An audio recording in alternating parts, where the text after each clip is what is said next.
అలాగేనా వెనకేసుకొచ్చేది? Sir వాడి చిన్న వయసులో స్కూల్ బస్సులో ముందు సీట్లో ఉన్న అమ్మాయికి పీరియడ్స్ వచ్చి ఇబ్బంది పడితే వాడి షర్ట్ తీసిచ్చి అక్క ఇది కట్టుకుని ఇంటికి వెళ్ళు అని పంపించాడు. వాడి ఇంటికి వచ్చాక షర్ట్ ఏదిరా అని అడిగి 4 దెబ్బలేశాను. ఆ రోజు తర్వాత ఆ అమ్మాయి వాళ్ళ అమ్మ షర్ట్ తీసుకొచ్చి మా ఆవిడ చేతిలో పెట్టి ఇంత చిన్న వయసులో ఇంత సంస్కారం ఎలా నేర్పించారమ్మా అని థ్యాంక్స్ చెప్పి వెళ్ళింది. అది సార్ మా పెంపకం.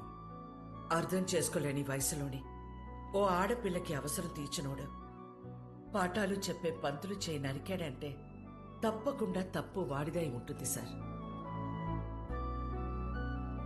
స్కూల్ మేనేజ్మెంట్ ఎవిడెన్స్ తీసుకుని వస్తున్నారు.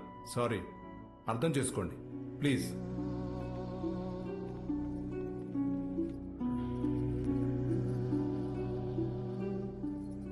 తల తీసినోళ్ళకే బెయిల్ ఇస్తున్నారా, చేతికేమో